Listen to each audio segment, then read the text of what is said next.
Eeshwarappa homeo clinic సమర్పించు ధూమ్ధామ్ ముచ్చట. ఇయాల్టి మన ధూమ్ధామ్ ముచ్చట్ల మస్తుగానం ముచ్చట్లు పట్టుకొని వచ్చిన. ఇక ఆలస్యం చేయకుండా చెప్పుకుందాం పారి. అయితే మన కాడ అసెంబ్లీ మీటింగ్లు నడుతున్నాయి కదా. అసెంబ్లీ అంటే గుడితోని సమానం. ఆడ అందరినీ సమానంగా చూడాలి, అందరికీ మాట్లాడే ఛాన్స్ ఇవ్వాలి, మంచి జరిగేది చెప్పుకోవాలి, తప్పులు ఎత్తి చూపుతుంటే వినాలి, గట్ల కాదు గిట్లా అనాలి. గంతేగాని చేసిన తప్పులను నిలదీత్తుర్రని అసలు మాట్లాడకుంటేనే చేస్తే ఏందన్నట్టోళ్ళ జనం దిక్కు మాట్లాడేటోళ్ళ నోర్లు మూయిస్తే అది అసెంబ్లీ అంటారా? ఇగో గిట్లనే అంటుర్రు అసెంబ్లీ మీటింగ్లు చూసినోళ్ళు. పారి మనం కూడా చూద్దాం. నిజం చెప్తున్నా, అసెంబ్లీ మీటింగులు చూసినోళ్లకు మాత్రం అది శాసనసభ లెక్క అనిపించలేదోలా గాంధీ భవన్ లా మీటింగ్ అన్నట్టు అనిపించిందట. అగో గట్ల నడిచినాయి. మరి బీఆర్ఎస్ లీడర్లు ఏం మాట్లాడినా సగంలోనే మైకు కట్టయింది.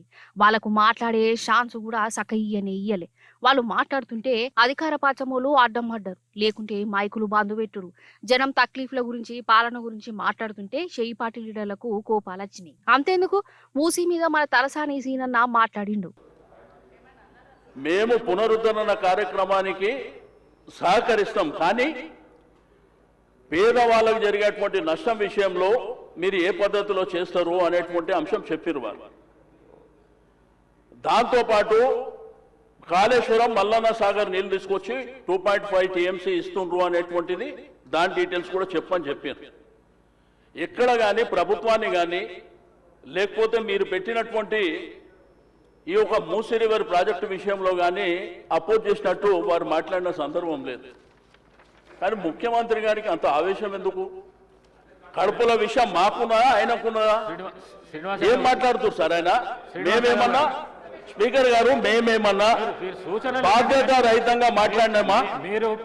అట్లా సార్ మేమేం అడిగినామంటే ముఖ్యమంత్రి గారు మాట్లాడటం మీరు పెద్దరికం ప్రదర్శిస్తారని అవకాశం ఇచ్చిన మీరు డిబేట్ కు ఛాన్స్ ఇవ్వకండి. సరైన సూచనలు ఉంటే చెయ్యండి. అట్లాగా sir leader of the house లో మీరు కించపరిచే విధంగా మీరు ఏం మాట్లాడకండి. ముఖ్యమంత్రి గారి మీద మేము ఎవరన్నా ఇక్కడ నుంచి ఎవరైనా కానీ హరీష్ రావు గారు కానీ మేము కానీ వారిని కించపరిచినట్టు మాట్లాడిన విషయం ఏమన్నా ఉన్నదా మీరు చెప్పాలి. చూసినవా, ఓ దిక్కు మాట్లాడుతూనే ఉన్నాడు, ఇంకో దిక్కు స్పీకర్ సారేమో మైకు కట్ చేసిండు. అరే గట్లిట్లా మైకు కట్ చేస్తారు? అసలు ఇది అసెంబ్లీ నడిచే తరికేనేనా? ఫస్ట్ ఏం అనుకున్నాం సభలో ఏం నడుస్తుంది అని నిలదీసిండు. ఇక రేవంత్ సారు తప్పులను నిలదీసిండు హరీష్ అన్న. Sir, you are the custodian of the house. సభలో ఉండే సభ్యులందరికీ సమానమైన హక్కులు ఉంటాయి. మీరే మా హక్కుల్ని కాపాడాలి, మీరు మా రెస్క్యూకు రావాలి. ఇప్పుడు ప్రధాన ప్రతిపక్షం ఒక క్వశ్చన్ మీద ముఖ్యమంత్రి గారు లేచి మాట్లాడారు, సభానాయకుడు ఓకే. దాని మీద మీరు ఇంకొక విపక్షానికి ఇచ్చి మాకు మైక్ ఇవ్వకపోవడము, మేము అడిగిన ప్రశ్నలకు ఒక్కదానికి క్లారిఫికేషన్ లేదు. ఇది పూర్తిగా ప్రధాన ప్రతిపక్షం గొంతు నొక్కడం కాదు సార్. మాకెందుకు ప్రొటెస్ట్ చేయడానికి మైక్ ఇయ్యరు? క్వశ్చన్ అవర్ లో ప్రొటెస్ట్ అనేటువంటిది ఆ పార్టీ యొక్క హక్కు సార్. సో అందువల్ల కైండ్లీ లీజన్ ఒక 2 నిమిషాలే ఇవ్వండి. Protest is our right, members right, rule book లో స్పష్టంగా ఉంది. మీరు మా దిక్కే చూడరు, మాకు మైక్ ఇవ్వడం అనేది కరెక్ట్ కాదు. ముఖ్యమంత్రి గారు మాట్లాడుతూ ఏం మాట్లాడింది సార్? ఇప్పుడు ఆయన మాటలు అసలు మూసీ కంపు కంటే ముఖ్యమంత్రి గారి మాటల కంపు ఎక్కువ ఉన్నది సార్. అది వినడం చాలా కష్టం. హరీష్ అన్న ఇట్లా రేవంత్ సార్ గురించి మాట్లాడుతుంటేనే సీఎం సార్ తప్పుల గురించి మాట్లాడితే మైకు కట్ చేసుడేందని స్పీకర్ సారు డైరెక్ట్ అననే అన్నాడులా. ఆగో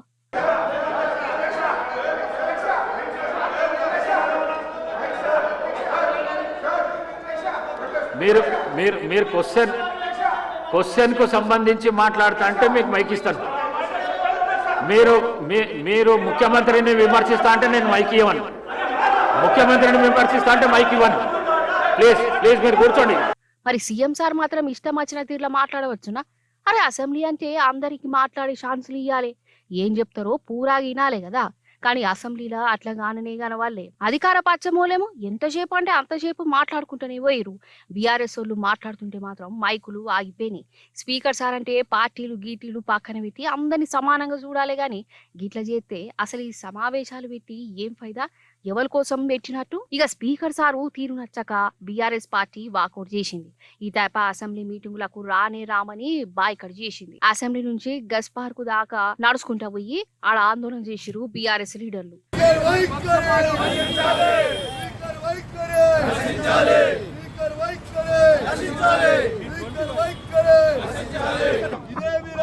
ఇదే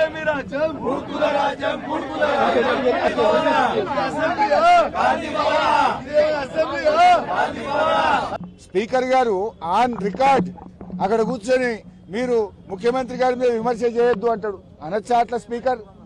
ముఖ్యమంత్రి గారి మీద మీరు మాట్లాడితే మీ మైక్ కట్ చేస్తా అంటాడు. మరి ఇక మేము ఉండేందుకు అసెంబ్లీలా? స్పీకర్ గారి పక్షపాత వైఖరికి నిరసనగా ఈ శాసనసభ ఈ సెషన్ ను బీఆర్ఎస్ పార్టీ బహిష్కరించాలని నిర్ణయం తీసుకున్నది. ఈ ప్రభుత్వం యొక్క తీరును, శాసనసభ నడుస్తున్నటువంటి తీరు, స్పీకర్ గారి వ్యవహార శైలి ఇలా చాలా దారుణంగా ప్రజాస్వామ్య విలువలు పడిపోయే విధంగా ఉన్నాయి. మా గొంతు నొక్కుతా ఉన్నారు, మాకు మైకు ఇవ్వడం లేదు. సభలో ఏకపక్షంగా నడుస్తున్నటువంటి తీరుకు నిరసనగా, ఈ ప్రభుత్వానికి వైఖరికి, స్పీకర్ గారి వైఖరికి నిరసనగా ఈ శాసనసభ సమావేశాలను బీఆర్ఎస్ పార్టీ బాయ్కాట్ చేస్తుంది. శుక్రవారం నాడు గిట్ల నడిచిందులా అసెంబ్లీ మీటింగులు. ఓ దిక్కు రాహుల్ గాంధీ సారేమో చేతుల రాజ్యాంగం ముక్కు పట్టుకొని ప్రజాస్వామ్యం ప్రతిపక్షం అనుకుంటా మాట్లాడతాడు. అది చేయి పార్టీ లీడర్లేమో మనకాడ ప్రజాస్వామ్యాన్ని ఇగో గిట్ల చేస్తారు. గిదా అసెంబ్లీ అంటే చేయి పార్టీ లీడర్లకున్న మర్యాద అని అంటారు పబ్లిక్. అసలు ఈ షెయి పార్టీ అధికారంలోకి వచ్చిన కాంచెల్లి ఎవరు బాగుపడ్డారు, ఎవరు సంతోషంగా ఉన్నారు? రైతులకైతే మోసం అంటే మోసమే అయింది. ఓట్లప్పుడేమో ఇట్లా చేస్తాం అట్లా చేస్తాం, కేసీఆర్ కంటే ఇంకా మంచిగా చేస్తామని బొచ్చడు ఉదర ముచ్చట్లు చెప్పిర్రు. గా ముచ్చట్లన్నీ ఇప్పుడు నీళ్ల మీద రాతలైపాయే. 9 ఏళ్ళు రాజు లెక్క బతికిన రైతు ఇప్పుడు రోడ్డు పాలైండు. అందుకే ఆదిలాబాద్ జిల్లాల మన రైతులు మల్క రోడ్డు మీదకి వచ్చిర్రు. వాళ్ళ తక్లీఫ్ ఏందో అరుచుకుందాం పారి. రేవంత్ సార్ పాలనలా మన రైతు బతుకు గిట్లా రోడ్డు పాలైంది. అసలు రోడ్డు మీదకి రాని రోజే లేదు. ఎరువుల కోసం తండ్లాటే, నీళ్ళ కోసం గోసనే, ఆఖరికి ఎట్లనో గట్ల తండ్లాడి పంట పండితే పండించిన పంటను కొనే దిక్కు దివానం లేకపాయే. అందుకే ఆదిలాబాద్ జిల్లా సోయాబీన్ రైతులు మల్క రోడ్డెక్కిరు. రంగుమారిన సోయాబీన్ కొనాలనని మాజీ మంత్రి జోగురామన్న ఆధ్వర్యంలో జైనద్ మండలం కాప్రి పెద్ద రోడ్డు మీద ధర్నా చేసిరు. ఇంత మంచి సోయాబీన్ పంట ఉంది, కొంత రంగు మారింది తప్ప నాణ్యతలో ఎలాంటి ప్రమాణాలు లోపం జరగలి.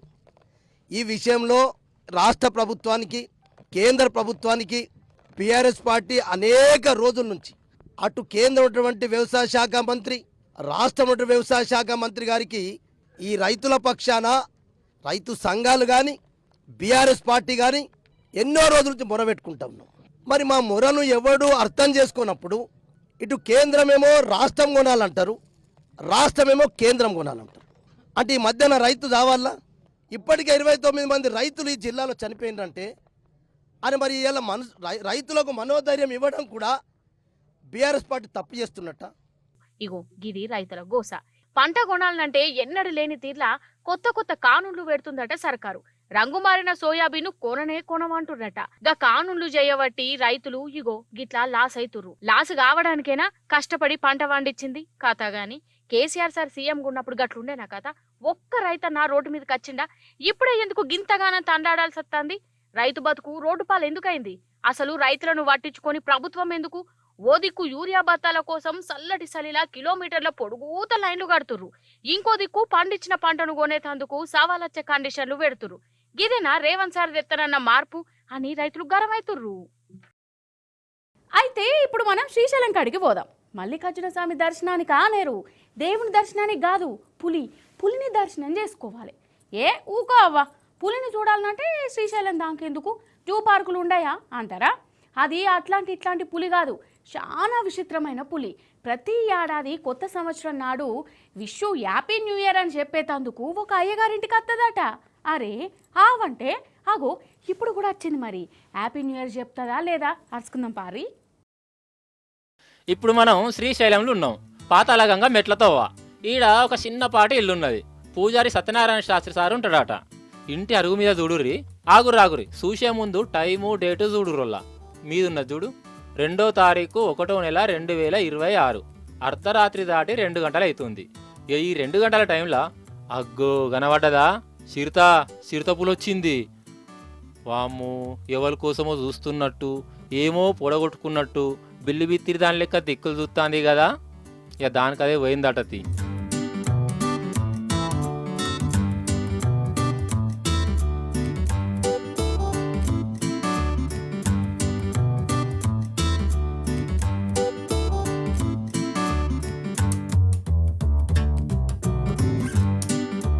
ఇప్పుడు ఇంకో క్యాసెట్, అదే ఊరు, అదే ఇల్లు, అదే చిరుత. కాకపోతే పోయిన ఏడాది జనవరి నెల వచ్చింది. అగో సీసీటీవీలో పడ్డ తారీఖును చూడుర్రి, 6వ తారీఖు 1వ నెల 2025 సంవత్సరం, అంటే పోయిన ఏడాది అన్నట్టు కదా.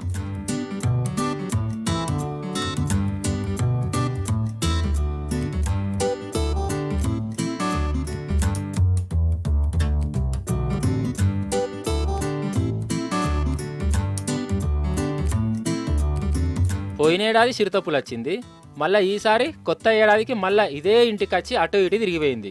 మరి ఇదే ఇంటికి అది కూడా జనవరి నెలనే ఎందుకు వచ్చింది అంటే హ్యాపీ న్యూ ఇయర్ నాడు అయ్యవారిని చూస్తే ఆ పులికి ఏమైనా కలిసి అవుతుంది అనుకున్నదా? ఇక గిట్లనే కారడ్డం ఆడుతురు చూసినోళ్ళు.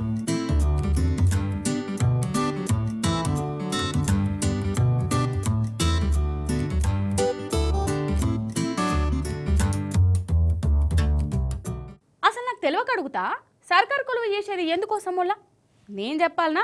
లంచాల కోసమే సర్కారు కొలువు కోసం తనలాడతారు. అంటే అందరి గురించి అంటలేను, కొందరు గట్లనే మోపారు. సర్కారు కొలువు చేస్తే లంచాలు బాగా మింగచ్చు, కోట్లకు కమాయించవచ్చు అనుకునేటోళ్ళే ఎక్కువైపోయిర్రోళ్ళ.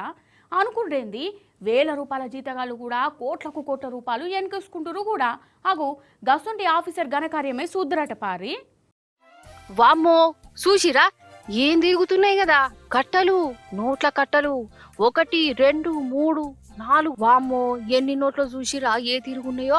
అయితే భువనేశ్వర్ ఒడిశా రెవెన్యూ అధికారి జితేందర్ కుమార్ ఇంట్లో ఏసీబీ ఆఫీసర్లు చెకింగ్ చేసిరు. లెక్కకు లేనని పైకం ఉన్నదని చెప్పి అంత బయటపడ్డది.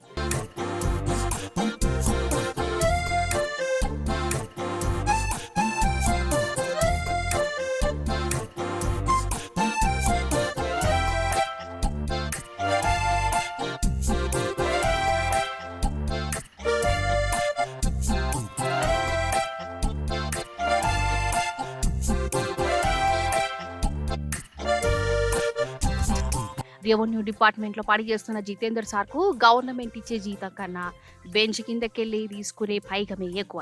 ఏసీబీ అధికారులు గిట్లా ఇంట్లో లింకుతే ఏమి లేదన్నా గానీ 75 లక్షల రూపాయలు దొరికినాయట.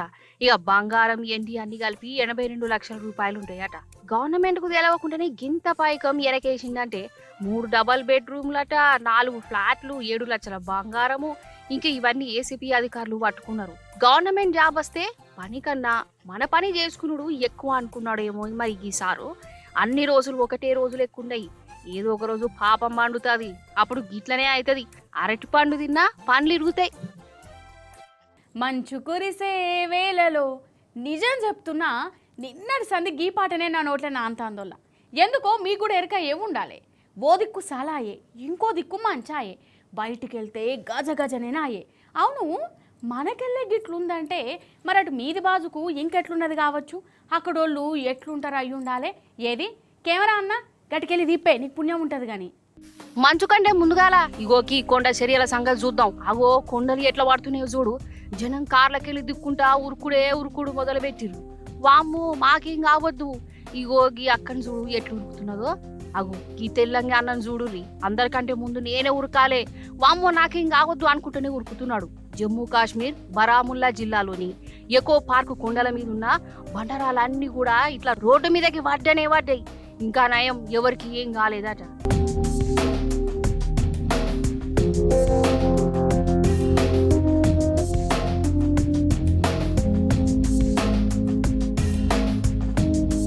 ఇక జమ్మూ కాశ్మీర్ ముచ్చట చెప్పినాం కాబట్టి ఇప్పుడు జమ్మూ కాశ్మీర్ లా మంచు ఎట్లున్నది, ఏ తీరు ఉన్నదో చూడనైతే చూడాలి. వాము ఎక్కడ చూసినా మంచు ఉన్నది కదా, అసలు రోడ్డు ఉన్నట్టేగా అనిపిస్తలేదు. అగో చూడు.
ఇక్కడ చూడండి, ఇక చెట్లకు చూసిన మంచు, రోడ్డు మీద మంచు, ఎటు చూసినా మంచు. ఇక చాలా మంది మనుషులు ఆడుతున్నారు, దుంకుతున్నారు. వాము, మంచును చూసినాక ఒక్కొక్కరు ఒక్కొక్క తీరుగా ఆడుకుంటూ. ఇక మంచు వర్షం పడుతుంటే అయితే మస్త్ అంటే మస్త్ అనిపిస్తున్నది. ఇక ఇట్లా మంచుగా అనిపిస్తున్నదని మన ముచ్చట్లకు తీసుకొచ్చిన.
జమ్మూ కాశ్మీర్లో ముచ్చట గట్లుంటే మన తెలంగాణలో ఏడ చూసినా పొగ మంచు. అచ్చిపోయే బండ్లు అనిపించుడు లేదు, చేసుడు లేదు. తెల్లారి 8 కొట్టినా సరే చీకటి చీకటిగానే అనిపిస్తున్నది.